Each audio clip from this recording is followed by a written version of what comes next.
በ2023 ነው እንግዲህ ከዩኒቨርሲቲ ግራጁዌት ያደረኩት ከአስቱ ማለት ነው። ሶ የአዲስ አበባ አስቱ ማለት ነው። ስለዚህ በዚህ ሰዓት ላይ ፍሬሽማን ተማሪዎች ስፔሻሊ ፍሬሽማን ተማሪዎች 5 ዓመት ልትቆዩ ትችላላችሁ፣ 4 ዓመት ልትቆዩ ትችላላችሁ ካምፓስ ላይ ማለት ነው። ወይ ደግሞ ከዛ በላይ ሜዲሲን ምናምን ትማሩ ከሆነ 7 ዓመት ልትቆዩ ትችላላችሁ። እና ሶ ፍሬሽማን ተማሪዎች ሌሎቻችሁን ብትሆኑ ችግር የለውም። ካምፓስ ውስጥ በምን አይነት መልኩ ነው ካምፓስ ላይፋችሁን ማሳለፍ ያለባችሁ የሚለውን ነገር እና ደግሞ ከዛ ስትወጡ ምንድነው የሚገጥማችሁ የሚለውን ነው በዚህ ቪዲዮ ልነግራችሁ የፈለኩት። ሶ ለዚህ ቻናል ድርማችሁ ሰብስክራይብ ማድረግ እንዳይረሳ፣ ቪዲዮን ላይክ በማድረግ ጀምሩ። የመጀመሪያው ምን መሰላችሁ? ኤክስፔክቴሽናችሁን ቀንሱት። ወይም ደግሞ ኤክስፔክት የምታደርጉትና ሪል ላይፍ የሚባል ነገር አለ። ላይክ በፊት እኛ ካምፓስ ስንገባ ማለት ነው ጥሩ ዲፓርትመንት ገብተን አሪፍ ውጤት ይዘን ከዛ ደግሞ የተሻለ ነገር ስንወጣ ደግሞ የተሻለ ቦታ ተቀርን የተሻለ ላይፍ ወይም ደግሞ የተሻለ ነገር እናገኛለን ብለን ነበር የምናስበው። እና ሶ ኤክስፔክቴሽናችን እንደዛ ነበረ። ግን ሪል ላይፉ ከውጭ ያለው ነገር ተመሳሳይ አይደለም፣ የሚገናኝ ነገር አለ። ስፔሻሊ እንደውም ሲጂፒያችሁ ላይ ወይም ደግሞ ውጤታችሁ ላይ ብቻ አተኩራችሁ ሰግጣችሁ ማለት ነው 3.8 ወር እንደዚህ አሪፍ ውጤት ይዛችሁ ወጣችሁ በውጤቴ ብቻ የሆነ አሪፍ ደረጃ ላይ ወይም ደግሞ አሪፍ ካምፓኒ ተቀጥሬ አሪፍ ነገር አገኛለሁ ብላችሁ የምታስቡ ከሆነ ይሄ ያኔ እኛ የምናስበው ይሄ ነገር ነበር። እና የትኛውም ካምፓኒ ለመቀጠር ስትሄዱ ማለት ነው ማወቅ ያለባችሁ ነገር ውጤታችሁን ቼክ አድርጉት ማለት ነው። ለዛ ካምፓኒ ምንድነው የምታበረክቱት ነገር፣ ስኪላችሁን ነው ሊያዩት የሚሞክሩት እንጂ ውጤታችሁን አያዩም። እና አክቹአሊ ምንድነው ውጤት አትስሩ እያልኩኝ አይደለም። ውጤታችሁ ዲሲፕሊናችሁን ነው የሚያሳየው። 3.8 ማምጣት ቀላል አይደለም አይደለ? 3.8 ለማምጣት ምን ያህል ጊዜ ማንበብ አለባችሁ፣ ምን ያህል ትጋታችሁን ዲሲፕሊናችሁን ነው የሚያሳየው። እና ውጤት ስሩ። ግን ማወቅ ያለባችሁ ነገር ግን ውጤት ብቻ ለመስራት ገብታችኋል። ትኩረታችሁ የሆነ አካዳሚክ ነገር ላይ ብቻ ከሆነ ስትወጡ ደግሞ ትጎዳላችሁ። ስለዚህ ከዛ በተጨማሪ ማለት ነው የተለያዩ ስኪሎችን ዲቨሎፕ ለማድረግ ብትሞክሩ፣ ለምሳሌ 3-4 ስኪሎችን ይዛችሁ ብትወጡ ማለት ነው ገበያው ላይ ከግራጁዌት ካረጋችሁ በኋላ ማለት ነው ብዙ ቦታዎች አፕላይ የማድረግ ኦፖርቹኒቲ ይኖራችኋል ማለት ነው። ብዙ ኦፖርቹኒቲዎች ይኖራችኋል ማለት ነው። 4-5 ብዙ ስኪሎችን ይዛችሁ ከወጣችሁ ነገ ከተመረቃችሁ በኋላ ማለት ነው የግዴታ አንድ ሲቪ ብቻ አይደለም ይዛችሁ አፕላይ ለማድረግ በየድርጅቱ የምትዞሩት ማለት ነው። ብዙ አማራጮች ይኖራችኋል ማለት ነው። ስለዚህ ስኪሎች፣ የተለያዩ ስኪሎችን አንድ ትምህርት ላይ ብቻ ሰግጣችሁ ውጤት ለመስቀል ከማሰብ ይልቅ ከዛ ባሻገር ማለት ነው ብዙ ስኪሎችን ዲቨሎፕ ለማድረግ ብትሞክሩ የተሻለ ይሆናል ማለት ነው። ስለዚህ ይሄ ኤክስፔክት ያደረግነው እኛም ያንን ነበረ ማለት ነው። የሆነ ውጤት አሪፍ ውጤት ይዘን ከወጣን አሪፍ ካምፓኒ ላይ እንቀጥላለን የሚል ሀሳብ ነበረ። ግን ያ አይደለም ማለት ነው። ሶ ኤክስፔክቴሽናችን እንደዛ ነበር፣ ሪል ላይፉ ግን እንደዛ ነበር ማለት ነው። ስለዚህ ውጤት ላይ ብቻ ከማተኮር ይልቅ ብዙ ስኪሎችን ዲቨሎፕ ለማድረግ ብታስቡና ብዙ ስኪሎችን ይዛችሁ ብትጡ ነገ ግራጁዌት ካደረጋችሁ በኋላ አትሊስት አንድ ሲቪ ብቻ እንዳልኳችሁ አንድ ሲቪ ብቻ ይዛችሁ በሱ ሲቪ ብቻ አይደለም እንትን የምትሉት ማለት ነው። ስለዚህ ያላችሁን ስኪል ተጠቅማችሁ ለተለያዩ ቦታዎች አፕላይ ማድረግ ትችላላችሁ ማለት ነው። ስለዚህ እዚህ ስቴጅ ደግሞ ብዙ ስኪሎች ኮፒራይቲንግ ስኪል፣ ቪዲዮ ኤዲቲንግ ስኪል ሊሆን ይችላል።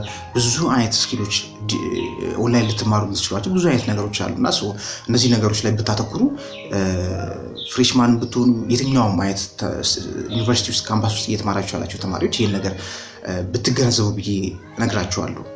ስለዚህ ኤክስፔክቴሽናችሁን ቀንሱ። ከውጭ የተሻለ ነገር ይገጥመኛል ብላችሁ ያን ያህል ኤክስፔክት አታርጉ ማለት ነው። አሪፍ ሲጂፒ ስላለኝ አሪፍ ውጤት ስላለኝ የተሻለ ነገር አገኛለሁ የሚል ግምት ውስጥ እንዳትገቡ፣ ይልቅ ስኪሎችን ዲቨሎፕ ማድረግ ላይ ትኩረታችሁን አድርጉ። ሌላው ማወቅ ያለባችሁ ሰርክላችሁ ነው። አብራችሁ ሃንጋውት የምታደርጓቸው ጓደኞቻችሁ በጣም ኬርፉል መሆን አለባችሁ። የምሬን ነው ብላችሁ ካምፓስ ውስጥ አሪፍ የሚባሉ ተማሪዎች ሆነው አሪፍ ፐርሰናሊቲ ያላቸው ተማሪዎች ማለት ነው ካምፓስ ገብቶ ሲበላሹ እናያቸዋለን። ማይሆን ላይፍ ውስጥ ሲገቡ ገብቷችኋል እናያለን። እንደዚህ አይነት ሰዎች፣ እንደዚህ አይነት ጓደኞች እናያለን። እንደውም ደግሞ ሌሎች ደግሞ አሉ ታች ክላስ ላይ በጣም የማይሆን አይነት ሀቢት የነበራቸው ማለት ነው። ካምፓስ ውስጥ ግን ጥሩ ጓደኞችን በማግኘታቸው ብቻ ማለት ነው ተቀይረው አሪፍ ሰዎች ሆነው ከካምፓስ ግራጁዌት ደግሞ የሚያደርጉ እንደዚሁ አሉ ማለት ነው። ስለዚህ ሰርክላችሁን በጣም ማተር ያደርጋል። ሰርክላችሁን በጣም መጠንቀቅ አለባችሁ ማለት ነው። ስለዚህ በዙሪያችሁ ያሉ ጓደኞች ማየት ናቸው። ከማን ጋር ነው ጊዜያችሁን ሊያሳልፋችሁ ያላችሁት? ይሄ እጅግ በጣም ካምፓስ ላይ በጣም ማተር የሚያደርግ ነገር ነው ማለት ነው። ስለዚህ በጣም ኬርፉል መሆን አለባችሁ ማለት ነው። ሰርክላችሁ ምን አይነት ጓደኞች ናቸው በዙሪያችሁ ያሉት የሚለውን ነገር፣ ከማን ጋር ነው ጊዜ እያሳለፋችሁ የሚሉት ነገር ገብቷችኋል። ይሄ ሞቲቬትድ ያልሆኑ ከሆነ ራሱ ማለት ሌላ እንኳን ቢቀር ማለት ነው የግዴታ ከሱሰኛ ምናምን መሆን አይጠበቅባቸውም። ግን በቃ የሆነ እንቅልፋም ራሱ ከሆነ ትንሽ ከባድ ነው ያ ነገር እናንተ ላይ ይጋባል። ገብቷችኋል? የሆነ ሞቲቬትድ ያልሆኑ ከሆነ ማለት ነው የሆነ ንቃት የሌላቸው ራሱ ከሆኑ በዙሪያቸው ያሉ ጓደኞች ማለት ነው ያ ነገር እናንተ ጋር ሊጋባ ይችላል ማለት ነው። በዚህ ሙለብዛ ብቻ ግን የሆነ ፓሽን ያላቸው ገብቷችኋል? የሆነ እንደዚህ አይነት ጓደኞች በዙሪያችሁ ቢኖሩ በጣም የተሻለ ነው የሚሆነው። እናንተንም ፑሽ ስለሚያደርጓችሁ ማለት ነው የተሻለ ነገር እንድትሰሩ እናንተንም ፑሽ ስለሚያደርጓችሁ ሰርክላችሁን በጣም ኬርፉል መሆን አለባችሁ ማለት ነው። በዙሪያችሁ ያሉ ሰዎች በጣም ማተር ያደርጋል። ካምፓስ ላይ ስፔሻሊ ካምፓስ ላይ ገብቷችኋል? በጣም ነው ማተር የሚያደርገው። ይሄን ነገር በጣም መጠንቀቅ አለባችሁ ማለት ነው። ሌላው ደግሞ ይሄ ዌስቲንግ ታይም የሚባል ነገር አለ፣ ወይም ደግሞ ጊዜ ማባከን የሚባል ነገር አለ። ለምሳሌ 5 ዓመት ካምፓስ ላይ የምትቆይ ከሆነ ማለት ነው በጣም ረጅም ጊዜ ይመስላል ስንገባ ባይዘው ማለት ነው። አስታውሳለሁ እና ፍሬሽ ሆነን ስንገባ የሆነ ተመርቀን ሁላ የምንወጣ አይመስለንም። ጂሲዎችን ስናይ ምናምን ነገር መች ነው ግን እኛ ግራጁዌት የምናደርገው ምናምን እንላለን ማለት በጣም ረጅም ይመስላል፣ ግን አሁን ላይ ስናየው በጣም አጭር ጊዜ ነበረች ማለት ነው። ስለዚህ አትሸወዱ፣ ጊዜያችሁ በጣም አጭር ነው። 5 ዓመት ኖት በጣም እንደምታስቡት ትልቅ ነገር አይደለም። ኬት እንዳለቀ ሳታውቁት ነው የሚያልቀው ማለት ነው። ስለዚህ በጭራሽ ጊዜያችሁን አታባክኑ። ገብታችኋል ለማወራችሁ ነገር። ስለዚህ ራሳችሁን ወደ ውስጣችሁ ለመመልከት ሞክሩ ማለት ነው። ላይክ ፍሬሽ ከሆናችሁ በቃ ወዲያውኑ ማለት ነው ራሳችሁ የሰልፍ ዲቨሎፕመንት ላይ ማተኮር አለባችሁ። ራሳችሁን ማሳደግ ገብታችኋል። ወደ ውስጣችሁ ምን ላይ ቡድን ጥሩ እንደሆናችሁ እንዳልኳችሁ ቅድም እንዳልኳችሁ የገባችሁት ዲፓርትመንት ላይ ብቻም ሳይሆን ዲፓርትመንት መረጣም እንዳልኳችሁ መምረጥ ያለባችሁ ዲፓርትመንት ከእናንተ ፓሽን ጋር ከእናንተ ፍላጎት ጋር የሚገናኝ ቢሆን ይመረጣል። አክቹዋሊ ያንን ዲፓርትመንት ላታገኙ ትችላላችሁ። አንዳንድ ጊዜ እኛም ጋር እንደዚሁ ሀፕን ያደረገ ነገር ነው እና ባልታሰበ ምክንያት ማለት ነው ባልጠበቃችሁበት ምክንያት ውጤታችሁ ወርዶ የምትፈልጉትን ዲፓርትመንት ላትገቡ ትችላላችሁ። እንደዚያን ነገሮችም ሊፈጠሩ ይችላሉ። እንደዚያን ነገር ደግሞ ስቲል ከተፈጠረ ማወቅ ያለባችሁ ነገር ለምሳሌ አንዳንድ ተማሪዎች ማለት ነው የሆነ የሚፈልጉትን ዲፓርትመንት ስላልገቡ ብቻ የሆነ የዓለም መጨረሻ አድርገው የሚያስቡ ላይፋቸው እንደተመሰቃቀለ ገብቷቸዋል። ከዛ ውጭ ላይፍ እንደሌላቸው ያስቡና የማይሆን ነገር ውስጥ ይገባሉ ማለት ነው። ዳስ ኖት ዘ ኢንድ ኦፍ ዘ ወርልድ። ዩኒቨርሲቲ ውስጥ ፊል አረክ ማለት ባይዞ ወተ ሪል ላይፍ ላይ ፊል አረክ ማለት አለ። ይሄ ነገር ብዙ ጊዜ ማለት ነው ያጋጥማል ማለት ነው። ገብቷቸዋል። ካምፓስ ውስጥ የሆነ ኤፍ ስላገኙ ወይ የሆነ ውጤታቸው አሪፍ ውጤት ስላላገኙ ወይም የሚፈልጉት ዲፓርትመንት ስላልገቡ ይበሳጩና ተማሪዎች ማለት ነው በቃ ማይሆን ላይፍ ውስጥ ሲገቡ እና እናስተውላለን። በዙሪያችን ያሉ ጓደኞቻችን ማለት ነው የምናስተውለው የምናየው ነገር ነው እና በጭራሽ እንደዛ አድርጋችሁ አታስቡ። ካምፓስ ላይ በአሪፍ ውጤት ተመርቀው ከወጡት ይልቅ ማለት ነው እንደውም ያን ያህል አሪፍ ውጤት የሌላቸው በጣም የሚገርም ላይፍ ከወጡ በኋላ የሚገርም ላይፍ ይኖሩ አሉ። ስቲል አሁንም እያልኳቸው ያለሁት ነገር በተሻላችሁ መጠን ቤስት መሆን ለመሞክሩ ውጤታችሁን ስሩ። ኤቭሪቲንግ የተሻላችሁን ቤስት ለማድረግ ሞክሩ። ምንም ዜሽ ነው ዳውት ማለት ነው። ግን ውጤት ስላልሰራችሁ ወይ የሆነ ትምህርት ኤፍ ስለገባብ ወይ የሆነ የምፈልገው ዲፓርትመንት ስላልገባ ህይወት የተበላሸ ምናምን እንደዛ ብላ ታስብ ማለት ነው።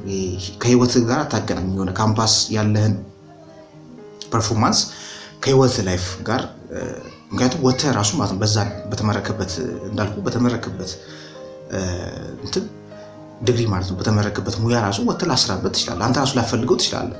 አሪፍ ውጤት እንኳን ይዘህ ማለት ነው አሉ ጓደኞቼ ማለት አሪፍ ውጤት የሚባል ኖሯቸው እንኳን ዲግሪውን ትተው በሌላ ነገር የሚሰሩ ሌላ የራሳቸውን ነገር የሚሰሩ የራሳቸውን ቢዝነስ የሚሰሩ የተለያዩ ጓደኞች አሉኝና አታገናኙት። ያን የምትወስዱትን ዲግሪ እና ይሄ ሰክሰሳችሁን በህይወት የምታገኙትን ሰክሰስ በጭራሽ አታገናኙት። እንዳልኳችሁ የቻላችሁን ለማድረግ ሞክሩ። ግን የቀረውን ነገር ደግሞ እንዳልኳችሁ ይሄ ወደ ማይሆን ጭንቀት ውስጥና ውጥረት ውስጥ አትግቡ። የሆነ አላስፈላጊ አንዳንድ ነገሮች ማጠብቁት ነገሮች ሀፕን ስለሚያደርጉ ማለት ነው እና እንዳልኳችሁ ነው። ስለዚህ ዌስቲንግ ታይም ደግሞ ሲባል ጊዜያችሁን ደግሞ አታባክኑት።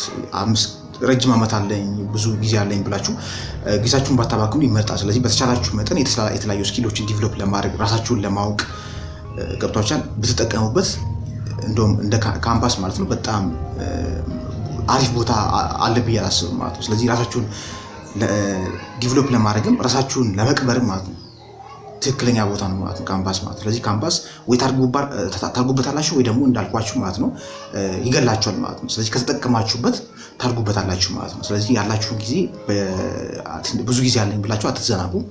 በተሻላችሁ መጠን አላስፈላጊ ቦታዎች ከምትውሉ ማለት ነው ውሎ በጣም ማተር ያደርጋል። ስለዚህ አላስፈላጊ ቦታዎች ከምትውሉ ላይክ ለምሳሌ ጊዜ ትርፍ ጊዜ እንኳን ካላችሁ ማለት ነው አንዳንድ ክለቦች አሉ። ክለቦች ጋር መስራት ሊሆን ይችላል። የተለያዩ ክበቦች አሉ። ቲያትር ምናምን ላይ ጎበዝ ከሆናችሁ ቲያትሪካል ክበብ መግባት ሊሆን ይችላል። ስለዚህ ከእናንተ ተሰጥኦ ጋር ከእናንተ ካላችሁ ተሰጥኦ ጋር የሚገናኙ ክበቦችን ጆይን ማድረግ በጣም ሊያግዛችሁ ይችላል። በተቻላችሁ መጠን ግን ያላችሁን ጊዜ ለመጠቀም ሞክሩ እንጂ ዌስት አታርጉት፣ አታባክኑት። የማይሆኑ ውሎችን፣ የማይሆኑ ቦታዎች ጋር፣ የማይሆኑ ጓደኞች ጋር ሃንጋውት ባታደርጉ ይመረጣል። እነዚህ ነገሮች ካምፓስ ውስጥ ያላችሁ ተማሪዎች ብታውቁ ይጠቅማችኋል የሚል እምነት አለኝ። ስለዚህ እነዚህ ነገሮች እንደምትተገብሯቸው ተስፋ አደርጋለሁ። ለዚህ ቻናል እንዳልኳችሁ አዲስ ከሆናችሁ ሰብስክራይብ ማድረግ እንዳይረሳ፣ ቪዲዮን ላይክ አድርጉት። በቀጣይ አዲስ ኮንተንት እስክንገናኝ ድረስ በያላችሁበት ሰላማችሁ ይብዛ።